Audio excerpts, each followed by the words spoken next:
যুদ্ধাপরাধ মামলায় মৃত্যুদণ্ডপ্রাপ্ত পলাতক আসামি আবুল কালাম আজাদ আত্মসমর্পণ করেছেন। সকালে আন্তর্জাতিক অপরাধ ট্রাইব্যুনালে হাজির হয়ে এই আত্মসমর্পণ করেছেন তিনি। এদিকে র্যাবের টিএফআই সেলে গুম নির্যাতনের মামলায় সাক্ষ্য গ্রহণ শুরু হচ্ছে আজ।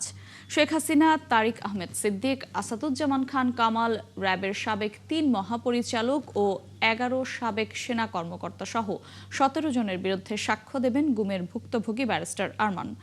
আন্তর্জাতিক অপরাধ ট্রাইব্যুনাল ১-এ এই সাক্ষ্য নেওয়া হবে। এর আগে ২৩ ডিসেম্বর ১৭ আসামির বিরুদ্ধে অভিযোগ গঠন করে বিচার শুরুর আদেশ দেন ট্রাইব্যুনাল।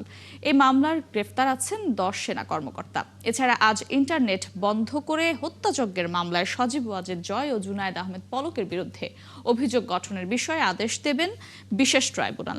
একই সাথে আবু সাইদ হত্যা মামলার যুক্তিতর্ক উপস্থাপনও হবার কথা রয়েছে আজ।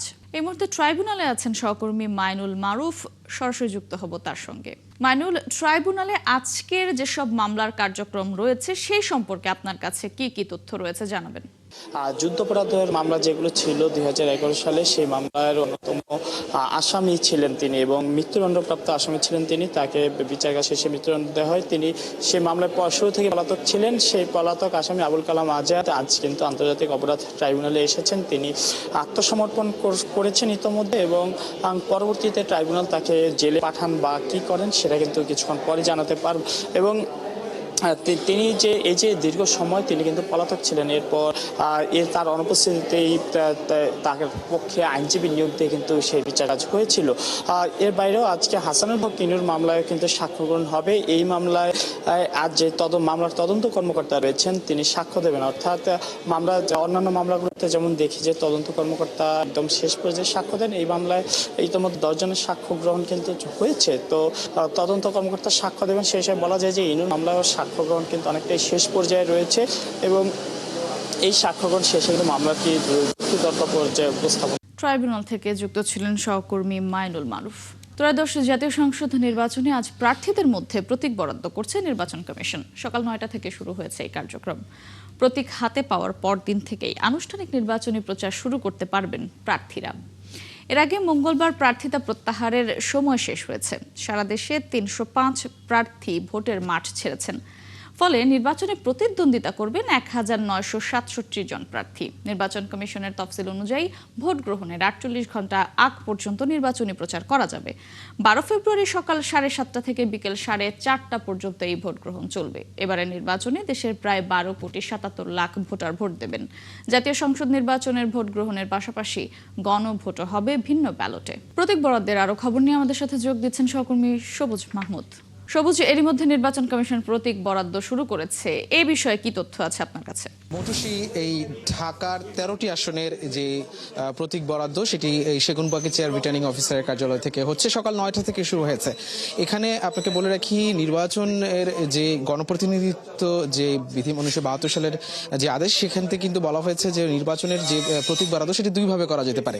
একটি হচ্ছে নির্বাচনের যে নিবন্ধিত দলগুলো আছে সেই নিবন্ধিত দলের যে প্রতীক, সেই প্রার্থীরা সেই প্রতীক বরাদ্দ পাবে এবং স্বতন্ত্র প্রার্থীরা তাদের নির্বাচন কমিশনের যে প্রতীকগুলো আছে, এখানে আমার পিছনে যে প্রতীকগুলো তালিকা দেখতে পাচ্ছেন, এই তালিকাগুলো থেকে নির্বাচন তাদের যে চাহিদা বা তাদের যে পছন্দ, সেই পছন্দ অনুযায়ী তাদেরকে স্বতন্ত্র প্রার্থীদেরকে প্রতীক বরাদ্দ দেওয়া যেতে পারে। সেই স্বতন্ত্র প্রার্থীদের যে প্রতীক, সেগুলো কিন্তু ৫৬টি প্রতীকের তালিকা আছে। তার মধ্যে আলমিরা, উট, কলস এবং কলার ছড়ি সহ বিভিন্ন ধরনের প্রতীক এখানে আছে।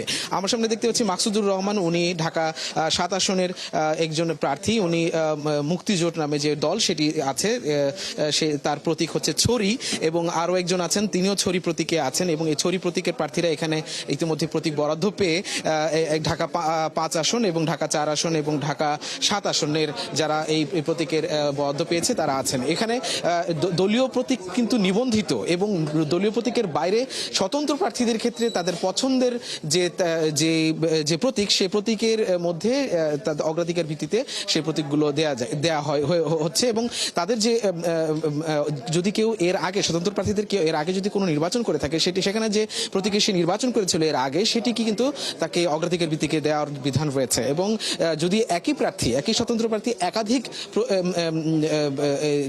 একই প্রতীক একাধিক স্বতন্ত্র প্রার্থী দাবি করে থাকে সেক্ষেত্রে লটারির বিধানও রয়েছে। তো আজকে অপরাহ্ন 3টা পর্যন্ত এই প্রতীক বরাদ্দ কার্যক্রম এই সেগুনবাগিচা কার্যালয়ে এসে চলবে এবং এখানে কিন্তু ভেতরে যারা প্রতীক বরাদ্দ নিতে যাচ্ছে তাদের কিন্তু যেতে দেওয়া হচ্ছে না। এখানে প্রার্থী সহ তার সাথে 2 জন মাত্র কেবল দিতে পারছে এবং বাইরে যাদের সাথে যারা আসছেন তারা বাইরে থাকছেন এবং প্রার্থীরা এই প্রতীক বরাদ্দ পেয়ে অনেকে আমাদের কাছে সন্তোষ প্রকাশ করেছেন। নির্বাচনের যে প্রত্যাশা তারা সেটা ব্যক্ত করছেন যে আগামীকালকে থেকে তারা তাদের প্রচারণা শুরু করতে পারবে এবং তাতে তারা আসলে এই সন্তোষ আসছে এবং যেমনটা বলছিলাম যে আজকে 21 তারিখ প্রতীক বরাদ্দ দেওয়া হবে এবং আগামীকাল থেকে প্রচারণা শুরু হবে। আগামীকাল থেকে প্রচারণা শুরু হবে এবং আজকে বিকেল অপরাহ্ন 3টি পর্যন্ত হয়তো এই প্রতীক বরাদ্দ কার্যক্রম চলার পরে আমাদেরকে বিভাগীয় কমিশনার বা রিটার্নিং অফিসার আমাদেরকে বিস্তারিত জানাবেন যে আসলে তারা কতজনকে প্রতীক দিল, কি প্রতীককে কারা কারা পেল। এই হচ্ছে সেগুনবাগিচা রিটার্নিং অফিস থেকে সবশেষ। ধন্যবাদ সবুজ আপনাকে। নির্বাচনী প্রতীক বরাদ্দের খবর জানাচ্ছিলেন সহকর্মী সবুজ মাহমুদ। অন্তর্বর্তীকালীন সরকার ঘোষিত আসন্ন জাতীয় সংসদ নির্বাচন যথাসময়ে সুষ্ঠুভাবে অনুষ্ঠানের ওপর বিশেষ গুরুত্ব আরোপ করেছেন জাতিসংঘের মহাসচিব আন্তোনিও গুতেরেস। দেশের শান্তিপূর্ণ ও গণতান্ত্রিক উত্তরণের স্বার্থে যথাসময়ে অবাধ ও নিরপেক্ষ নির্বাচন হওয়া উচিত বলে জাতিসংঘ মহাসচিবের পক্ষে এই অভিমত জানান মহাসচিবের উপমুখপাত্র ফারহান হক। জাতিসংঘের সদর দপ্তরের নিয়মিত প্রেস ব্রিফিংয়ে অস্থায়ী সংবাদদাতা ৭১ টেলিভিশনের আবু সুফিয়ান ফারাবির প্রশ্নের জবাবে এমন মন্তব্য করেন তিনি। ফারহান হক বলেন, আসন্ন নির্বাচনে অংশগ্রহণকারীদের নিরাপত্তা নিশ্চিত করা এবং শান্তিপূর্ণ পরিবেশ বজায় রাখা জরুরি। সেই সাথে প্রত্যেকে যেন তার নিজস্ব মতামত তুলে ধরতে পারে সেটিও নিশ্চিত করতে হবে। We encourage the elections to proceed and we have made it clear throughout the UN system that it's vital to ensure that there's an environment for the elections in which all individuals can participate safely and peacefully in public life and freely express different views. ত্রয়োদশ জাতীয় সংসদ নির্বাচনের প্রার্থীদের মধ্যে প্রতীক বরাদ্দ শুরু হয়েছে। সকাল থেকে শুরু হয়েছে এই কার্যক্রম, চলবে বেলা 3টা পর্যন্ত। চট্টগ্রাম নির্বাচন কমিশনের কার্যালয় থেকে প্রতীক বরাদ্দ কার্যক্রমের সবশেষ জানাতে যুক্ত হচ্ছেন সহকর্মী প্রণবেশ চক্রবর্তী। প্রণবেশ, প্রতীক বরাদ্দ কার্যক্রম কি শুরু হয়েছে কিনা আর কারা কারা পেলেন এবং কি প্রতীক পেলেন একটু জানাবেন আমাদের। সংসদীয় আসনে প্রতীক বরাদ্দ আজকে সকাল 10টা থেকে শুরু হয়েছে। চট্টগ্রামে 16টি আসনে মোট 3 জন রিটার্নিং কর্মকর্তা রয়েছেন। একজন হচ্ছে জেলা প্রশাসক, একজন বিভাগীয় কমিশনার এবং চট্টগ্রামের আঞ্চলিক নির্বাচন কর্মকর্তা। এই 3 জন রিটার্নিং কর্মকর্তার অফিসে আজকে প্রতীক বরাদ্দের কাজ সকাল 10টা থেকে চলছে। এরই মধ্যে চট্টগ্রাম 1 আসন, মিরসরাই এবং চট্টগ্রাম 4 সীতাকুণ্ড আসনে প্রতীক বরাদ্দের কাজ এরই মধ্যে শেষ হয়েছে। আসলে এতদিন যে প্রার্থীরা মনোনয়ন জমা দিয়েছিলেন তাদের দলীয় মনোনয়ন থাকলেও আজকে আসলে আনুষ্ঠানিকভাবে প্রশাসনের পক্ষ থেকে প্রতীক বরাদ্দের মধ্য দিয়ে তারা নিশ্চয়তা পেলেন তাদের যে নির্বাচনী প্রচারণার করার এবং আগামীকাল থেকে সেই নির্বাচনী প্রচারণা আনুষ্ঠানিকভাবে শুরু হবে। তো এরই মধ্যে সীতাকুণ্ড আসনে প্রতীক বরাদ্দ শেষ হয়েছে। এখানে বিএনপির পক্ষ থেকে আসলাম চৌধুরী তিনি বিএনপির পক্ষ থেকে অর্থাৎ ধানের শীষ প্রতীক তিনি বরাদ্দ পেয়েছেন। এর বাইরে জামায়াতে ইসলামের সহ অন্যান্য দলগুলো তারা তাদের যে নির্দিষ্ট পার্টির যে প্রতীক সেটি বরাদ্দ পেয়েছেন। পাশাপাশি এখানে যে আচরণ বিধি সেগুলো অবহিতকরণ করা হয়েছে, অর্থাৎ তারা প্রচারণার সময় কি করতে পারবেন কি করতে পারবেন না, কি করলে তারা সেখানে আর্থিক দণ্ড দেয়া হবে। এবার শুধু প্রার্থীকে নয় দলকেও, অর্থাৎ যে দলের তিনি প্রার্থী সেই দলকেও আর্থিক দণ্ড দেয়া হবে সর্বোচ্চ 1 লক্ষ পর্যন্ত। এর বাইরে অন্যান্য আচরণবিধি সেগুলো যদি না মানেন তাহলে তাদের সর্বোচ্চ প্রার্থীরা বাতিল হতে পারে বলে এখানে তাদেরকে অবহিত করা হয়েছে এবং নির্ধারিত যে নীতিমালা সেগুলো মেনেই তারা প্রচারণার কাজ করবেন। এখানে যাতে কোনো ব্যক্তির প্রতি কোনো বিদ্বেষ ভাবাপন্ন হয়ে কোনো প্রচারণা না চালানো হয় এবং সামাজিক মাধ্যমে যে ধরনের গুজবগুলো চলে সেগুলো যাতে না চালানো হয় তার জন্য সুনির্দিষ্ট নীতিমালাগুলোর কথা বলা হয়েছে। তো এটি ছিল চট্টগ্রাম থেকে প্রতীক বরাদ্দের যে সর্বশেষ তার খবর। ধন্যবাদ প্রণবেশ আপনাকে। চট্টগ্রাম থেকে প্রতীক বরাদ্দের খবর জানাচ্ছিলেন প্রণবেশ চক্রবর্তী। তারেক রহমানের সফরকে ঘিরে সিলেটে নেতাকর্মীদের মধ্যে উচ্ছ্বাস বিরাজ করছে। সেখানে আছেন সহকর্মী মুহিত দিদার। মুহিত, আপনি তো তারেক রহমানের সফরের সেখানে আছেন, আমাদেরকে একটু জানাবেন সেখানকার নেতাকর্মীরা কি বলছেন আর প্রস্তুতি কেমন দেখছেন তারেক রহমানের সফরকে ঘিরে? আপনাকে ধন্যবাদ। এই মুহূর্তে আছি আমি সিলেট সরকারি আলিয়া মাদ্রাসা মাঠে, যেখানে আগামীকাল বিএনপির চেয়ারম্যান তারেক রহমান সকাল 10টায় এখানে বক্তব্য রাখবেন। এখানে মঞ্চ প্রায় প্রস্তুত হয়ে গেছে এবং আইন শৃঙ্খলা বাহিনীর তৎপরতা চোখে পড়ার মতো। কয়েক স্তরের আইন শৃঙ্খলা বাহিনী এই মাঠে আছে। আজকে সন্ধ্যায় বিএনপির চেয়ারম্যান তারেক রহমান সিলেটে আসবেন এবং সন্ধ্যার পরে তিনি সিলেটে আসবেন এবং আমরা বিভিন্ন সূত্রে জানতে পেরেছি যে তিনি রাতে যে কোনো এক সময় রহমতুল্লাহ আলাহির মাজার জিয়ারত করবেন এবং তারেক রহমান দীর্ঘ 22 বছর পর 22শে জানুয়ারি তিনি সিলেটের এই ঐতিহাসিক জনসভা বক্তব্য রাখবেন। এই বক্তব্যের মধ্য দিয়ে সুনামগঞ্জের 5টি আসন এবং সিলেটের 6টি আসন, মোট 11টি আসনের যারা দানের শীষ প্রতীক নিয়ে নির্বাচন করবেন।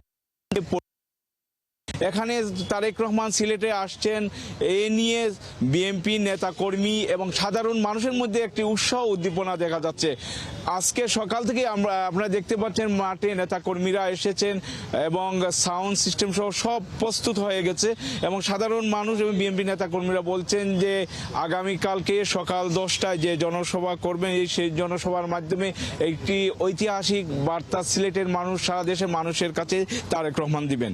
এবং আরেকটি তথ্য আপনাকে জানিয়ে রাখি, আগামীকাল সকাল করবেন, এরপর তিনি তার শ্বশুরবাড়ি শিলাম যেটি এলাকা সিলেটের নগরীর দক্ষিণ সুরমা সড়ক পথে মৌলভীবাজার এবং হবিগঞ্জে যাবেন। এখানে তারেক রহমান এর আগে 2004 সালে ইউনিয়ন প্রতিনিধি সম্মেলন হয়েছিল। এই সম্মেলনে তিনি দলের যুগ্ম মহাসচিব পদে ছিলেন। এই সময় তিনি এখানে প্রধান অতিথি হিসেবে বক্তব্য রেখেছিলেন। দীর্ঘদিন পর সিলেটে আসছেন, এ নিয়ে আসলে বিএনপি নেতাকর্মী সহ সাধারণ মানুষের মধ্যে একটা উৎসাহ উদ্দীপনা দেখা যাচ্ছে এবং এখনো দলীয় নেতৃবৃন্দ বলেছেন যে আজ সন্ধ্যার দিকেই এখানে মানুষের দল নামবে। ধন্যবাদ মুহিত আপনাকে। সিলেটে তারেক রহমানের সফরের খবর জানাচ্ছিলেন সহকর্মী মুহিত দিদার। দিন বদলেছে কিন্তু বদলায়নি গাইবান্ধার নারীদের জীবনের বাস্তবতা। কৃষি নির্ভর এই জেলায় নারীদের জীবনে পৌঁছায়নি তেমন কোনো উন্নয়নের ছোঁয়া। তবে এবার তারা পরিবর্তিত পরিস্থিতিতে ভোট নিয়ে ভাবছেন। তারা চান এমন একজন নেতৃত্বে আসুক যারা তাদের উন্নয়নের কথা ভাববে। শামীম আল শামর তথ্য ছবিতে প্রতিবেদন। কৃষি নির্ভর জেলা গাইবান্ধায় নেই ভারী শিল্প কারখানা, তাই জেলার নারী পুরুষের মূল জীবিকা কৃষিকাজ। সেখানেও শ্রম মজুরির বৈষম্যের শিকার হন নারীরা। উন্নয়নের এই সীমাবদ্ধতার সবচেয়ে বড় বোঝা বইতে হয় এখানকার নারীদের। তবে এবার ভাবনার কিছুটা হলেও বদল হচ্ছে নারীদের। নারীরা এখন তাদের অধিকারের পাশাপাশি নির্বাচন নিয়েও ভাবছেন। তারা চান এমন সরকার আসুক যারা নারীদের শিক্ষা ও কর্মসংস্থানের দিকে নজর দেবে। সমান তো মজুরি পাই না, কিন্তু নারী পুরুষ সমান অধিকারে আছে, কিন্তু ওই অধিকারটা আমাকে দেয় না। ভালো চোখে দেখে না, পুরুষ দিক ভালো চোখে দেখে, আমাদের ভালো চোখে দেখে না। তাই আমরা বলছি আমাদের পুরুষের মতন আমাদের প্রয়োজন দেখে, যে সবার সুরক্ষা নিশ্চিত করতে পারবে। আর কর্মসংস্থান তো অবশ্যই দরকার। মা বোন খালা যারা যেখানে যেভাবে স্বাধীনভাবে চলাফেরা করতে পারবে, দেখা যাবে যে তাকেই আমরা সাপোর্ট দেব এবং তার হয়ে আমরা কাজ করব। প্রার্থী এমন হওয়া উচিত যে শিক্ষা ক্ষেত্রে যেমন গুরুত্ব দিবে, চিকিৎসা ক্ষেত্রে এরকমটা দিতে হবে, কারণ শিক্ষা চিকিৎসা দুইটাই কিন্তু আমাদের জন্য দরকার। নারীদের অভিযোগ, বিগত সময়ে জেলার 2টি আসনে নারী সংসদ সদস্য থাকলেও নারীদের উন্নয়নে তেমন কোনো ভূমিকা রাখেননি। তাই শুধু প্রতিশ্রুতি নয়, যে প্রার্থী নারীদের অধিকার ও এলাকার উন্নয়নকে গুরুত্ব দেবেন তাকে নির্বাচিত করতে চান তারা। নারীরা যে প্রত্যেক ক্ষেত্রে অবহেলিত, তারা সংসার বলেন, কর্মক্ষেত্রে বলেন, বিভিন্ন জায়গায় তারা বিভিন্নভাবে অবহেলিত। আমরা চাচ্ছি যে আমাদের এখানে এমন একজন আসুক প্রার্থী যে আমাদের নারীর ক্ষমতায়নে কাজ করবে। আমরা গাইবান্ধার নারীরা আমরা শুধু তাকেই ভোট দেবো যারা নারী নির্যাতন, শিশু নির্যাতন থেকে অবহেলিত হয়েছে, তাদেরকে সঠিক বিচার পাবে, শুধু তাদেরকে ভোট দিব আমরা। গাইবান্ধা জেলায় এবার মোট ভোটার 21,90,400 জন, যেখানে নারী ভোটারের সংখ্যা 11,07,948 জন। মনিরা কাজুরি, ৭১। সাবেক প্রধানমন্ত্রী বেগম খালেদা জিয়ার ছোট ছেলে আরাফাত রহমান কোকোকে নিয়ে কুরুচিপূর্ণ মন্তব্য করায় ইসলামী বক্তা মুফতি আমির হামজার বিরুদ্ধে সিরাজগঞ্জ আদালতে মামলা করা হয়েছে। মঙ্গলবার দুপুরে সিরাজগঞ্জ সদর আমলি আদালতে মামলাটি করেন জেলা বিএনপির যুগ্ম সম্পাদক শামীম খান। আদালতের বিচারক সুমন কর্মকার মামলাটি গ্রহণ করে সমন জারি করেছেন। মামলার বাদী অভিযোগপত্রে উল্লেখ করেছেন, কুষ্টিয়ার জামায়াতের এমপি প্রার্থী মুফতি আমির হামজা একটি ইসলামী ওয়াজ মাহফিলে শহীদ প্রেসিডেন্ট জিয়াউর রহমান ও সাবেক প্রধানমন্ত্রী খালেদা জিয়ার ছোট ছেলে আরাফাত রহমান কোকোকে নিয়ে কুরুচিপূর্ণ মন্তব্য করেন। বক্তব্যটি সামাজিক যোগাযোগ মাধ্যমে ছড়িয়ে পড়ায় বিএনপির নেতাকর্মীরা ক্ষুব্ধ হয়েছেন। আজ মাইলস্টোন ট্র্যাজেডির 6 মাস। 10 বছরের আবিদুর এখনো ভর্তি বার্ন ইনস্টিটিউটে। সময় যেন থমকে গেছে তার জীবনে। হাসপাতালে শুয়েই নতুন শ্রেণীতে উঠেছে, কিন্তু ক্লাসের ঘন্টা আর বন্ধুদের কলরব তার জীবনে অনুপস্থিত। 56 জন ভর্তি হয়েছিল একসাথে।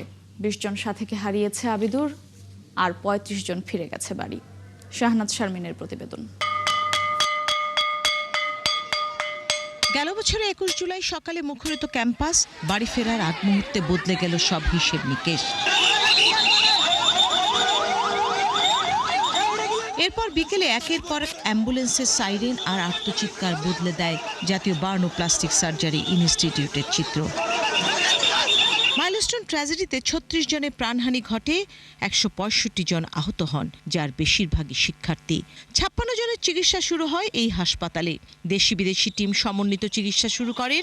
সব চেষ্টা ব্যর্থ করে দিয়ে ওপারে পাড়ি জমায় 20 জন, বাকি 36 জন বেঁচে যায় চিকিৎসায়। এরই মাঝে সবাই বাড়ি ফিরলেও একজন এখনো হাসপাতালের বিছানায়। 4th শ্রেণীর আবিদুর কাগজে কলমে নতুন ক্লাসে উঠেছে, কিন্তু নতুন বইয়ের ঘ্রাণ নেওয়া হলো না। বোনের হাত ধরে স্কুলে নতুন ক্লাসরুমে যাবার শখ যে বড় তার। 1442 নম্বর কেবিনের বিছানা আর জানালা দিয়ে দেখা আকাশটাই তার পৃথিবী। সময় আর জীবন থমকে আছে কিছুটা, মায়ের মোবাইলটা নীরব সঙ্গী। কতদিন সময় লাগে জানি না, ওর তো পুরো ফেস বান, 2টা হাত বান ছিল, ডান হাতটা অনেকটা ভালো, এখনো ওর হাঁটতে কষ্ট হয়, হাঁটতে পারে না নিজে। আবিদুরের দগ্ধের পরিমাণ কম হলেও নানা জটিলতায় সময়টা বেশি লাগছে বললেন চিকিৎসক। বার্ন পেশেন্ট ইমিউনোলজিক্যালি সাপ্রেস থাকে, তার মধ্যে লং টাইম থাকার কারণে অনেক বিষয়ের কারণেই আমাদের ডিলে হয়েছে, আর আমাদের অনেকবার অপারেশন করতে হয়েছে। হাসপাতালের করিডোরে দেখা মাইলস্টোনের দগ্ধ 7ম শ্রেণীর জাইয়ানার সাথে। বাসায় গিয়েছি আমি সেপ্টেম্বরের 1 তারিখে, স্কুল শুরু করেছি আমি এক্সাম নভেম্বরের 26 তারিখ থেকে। অনেক দিন পর, যেখানে আমার কোনো সম্ভাবনা ছিল না যাওয়ার। বার্ন ইনস্টিটিউটের চিকিৎসা নিয়ে সন্তুষ্ট হলেও ক্ষতিপূরণ আর সরকারের ভূমিকা নিয়ে ক্ষোভ আছে এই অভিভাবকের। সরকার ঘোষণা করলো যে আমাদের আহত বাচ্চাদের জন্য 5 লাখ আর আমাদের শহীদ বাচ্চাদের জন্য 20 লাখ টাকা। আমাদের আহত বাচ্চাদের 5 লাখ টাকা বা শহীদ বাচ্চা একটা জীবনের মূল্য কি 20 লাখ টাকা হয়? বেঁচে যাওয়া সকলের ফলো আপে সর্বোচ্চ সহায়তার কথা জানালেন হাসপাতালের পরিচালক। কমপ্লিকেশনও কিছু রোগীর হবে, সেই কমপ্লিকেশনগুলো যাতে আমরা বোঝানোর চেষ্টা করছি, যাতে হোয়াট এভার দি থিং যাই হোক না কেন আমরা তাদের পাশে আসি, এবং এটা কোনো প্রতিশ্রুতি সাধারণ প্রতিশ্রুতি না, এটা আমাদের কমিটমেন্ট। সারা দেশের মানুষ প্রার্থনা করেছিল শিশুদের জন্য। হাসপাতালের নিয়মিত রোগীরা ছেড়ে দিয়েছিল তাদের কেবিন কিংবা বিছানা। পুরো হাসপাতালের সবাই এক হয়ে চেষ্টা করেছিল দেব শিশুদের কষ্ট কমাতে আর তাদের বাবা মায়ের কাছে ফিরিয়ে দিতে। তবু ঝরে গিয়েছিল কিছু নিষ্পাপ ফুলের মতো শিশুরা। শাহনাজ শারমিন, 71, ঢাকা। দর্শক, চলছে সংবাদ সংযোগ। সরাসরি সংবাদ অনুষ্ঠান দেখতে চোখ রাখুন 71-এর ফেসবুক পেজে এবং সাবস্ক্রাইব করুন 71-এর ইউটিউব চ্যানেল। 71-এর সাথেই থাকুন।